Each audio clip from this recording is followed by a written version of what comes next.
What is going on, guys? Greggles TV. Let's get into some tips and tricks for the Google Pixel 4. First thing you want to do, press and hold on a blank spot on your home screen and go into styles and wallpapers.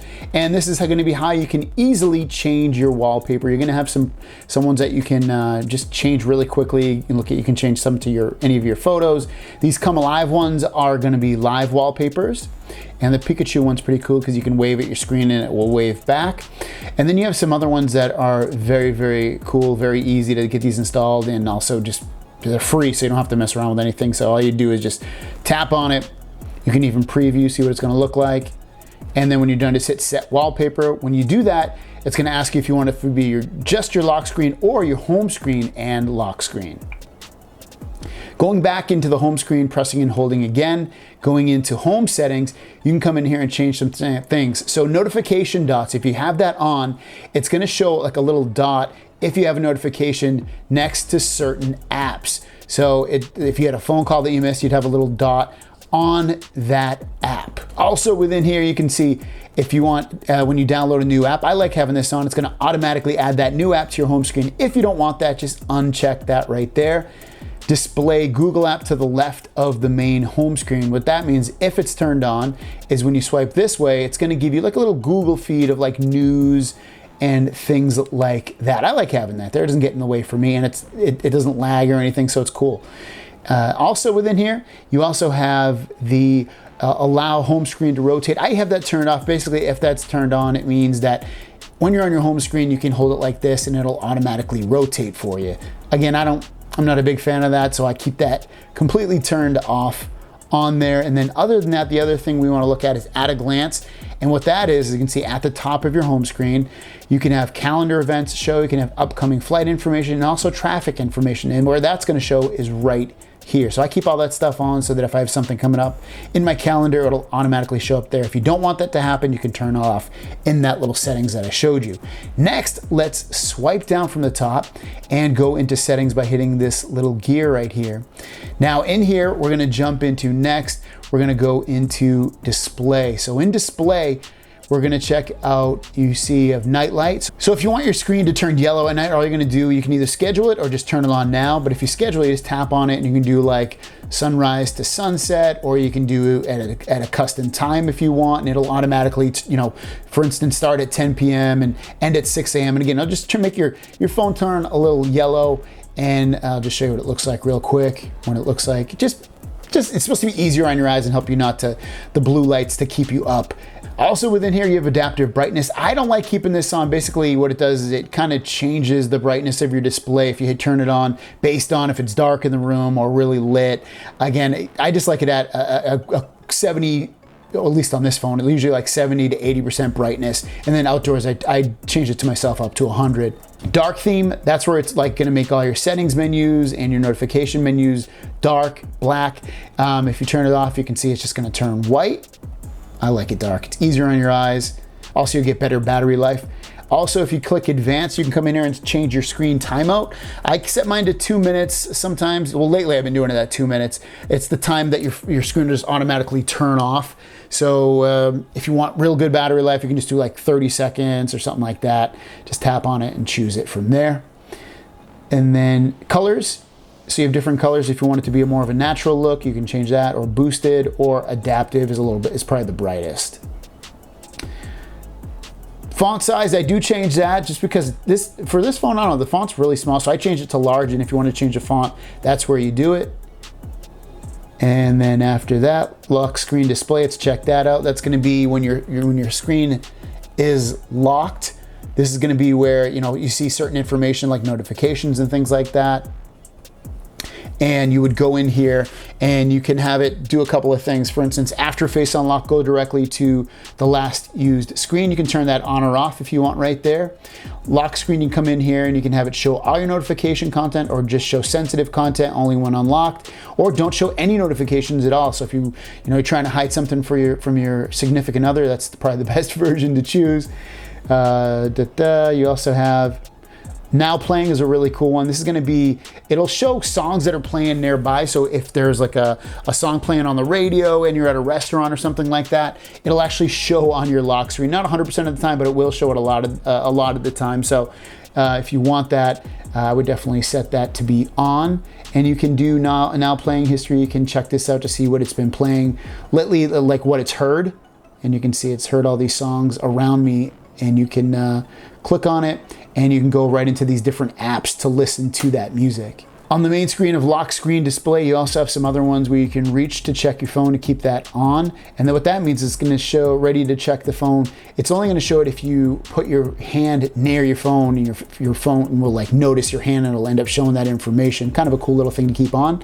You also have tap, so when you tap the screen and it's off, it'll check the phone.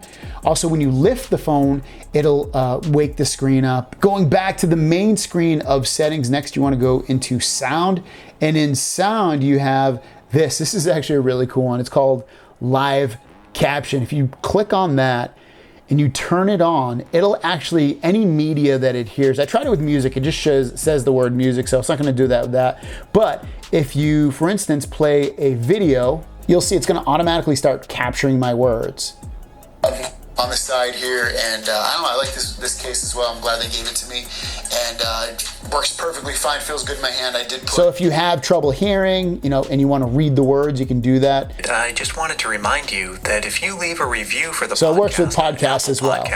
And you can see, you can actually move it around on the screen if you need to. That way you can just see it a little bit better if it's blocking something on your screen. Also within there, if you have it on, you can actually block profanity. You can do more languages. Well, right now I guess it's English only, but more languages will come that it will caption for you, and it includes sounds like laughter, applause, and it'll show that in the sound labels. If you click advanced under the sound settings, you can come in here and change your ringtone if you want. You can also change your default notification sounds and your alarm sounds, and then other things in here. You can turn off, like I don't like the vibration, feeling that on my phone, so I turn that off. You can turn off touch sounds and all these other sounds as well.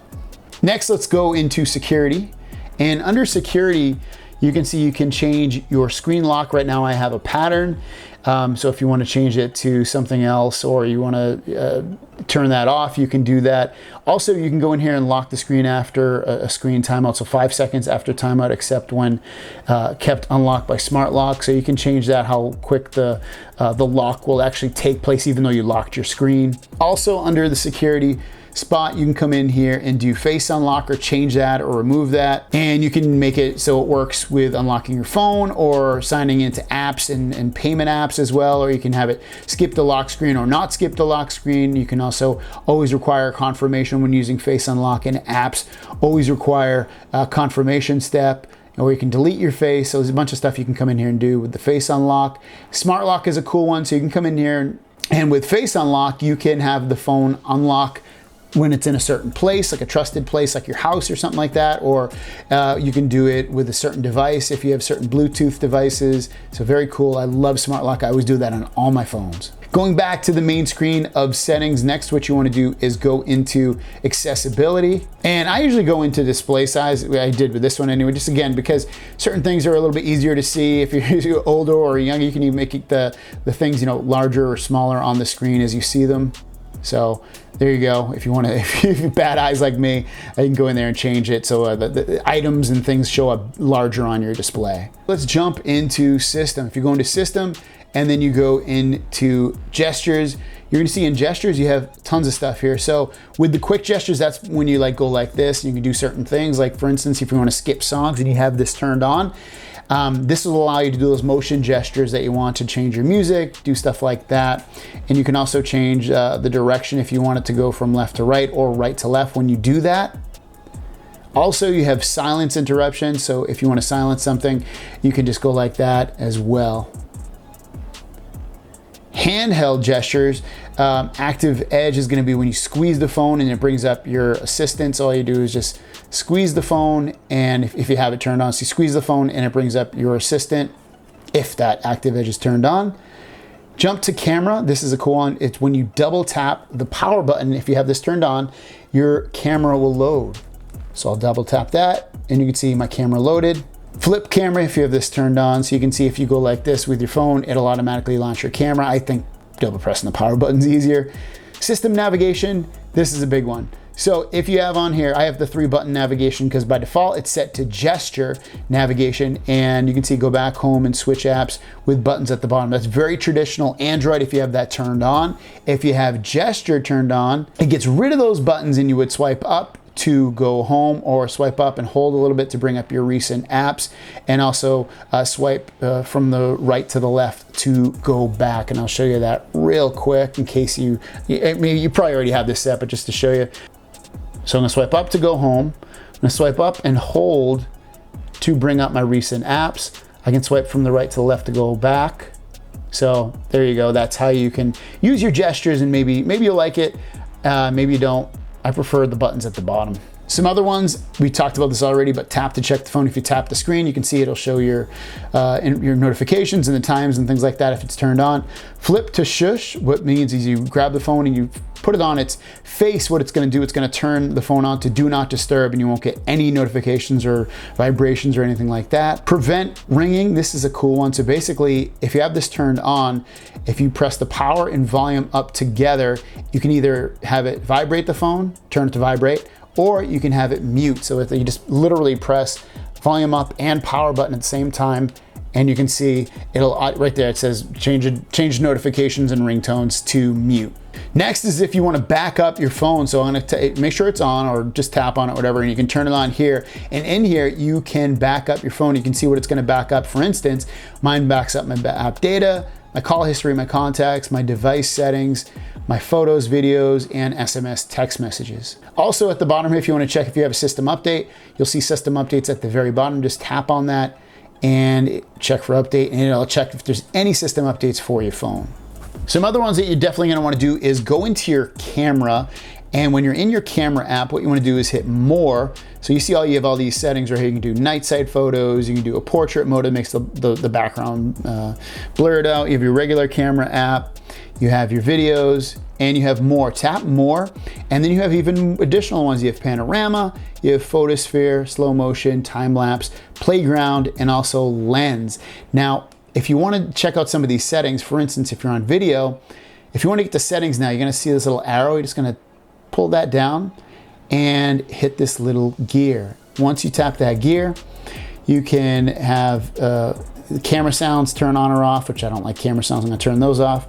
You have framing hints if you want to turn that on or off. Save selfie as previewed if you want that. Social share, you can change this and have a default one if you want. Grid type, all these extra settings that you could go in here and change. The one that I would do is I would turn on ultra high resolution for the back camera, so that records video in 4K. Also, video stabilization should automatically be on, so make sure that's on as well. And then lastly, if you swipe down from the top, you have your quick toggles right here. If you want to change any of these, you're going to see a little pencil at the bottom left here. Just tap that pencil, and you're going to see some that are not in there. So you can come in here and you can pull these in. Like maybe I want live caption to be up there. You're just going to press and hold it, and you can move these around too. So maybe you want dark theme to be right there, and you want live caption to be right here. So you can move these around, and when you're done, just hit the back button up top there, and you'll see dark themes right there. Live caption is there. So there you guys go. That is my tips and tricks for the Pixel 4 and 4 XL phone. If you want to pick this phone up, it's linked down below. If you have your own tips or tricks, leave them down below. Thanks for watching, guys. See you down the road. Peace.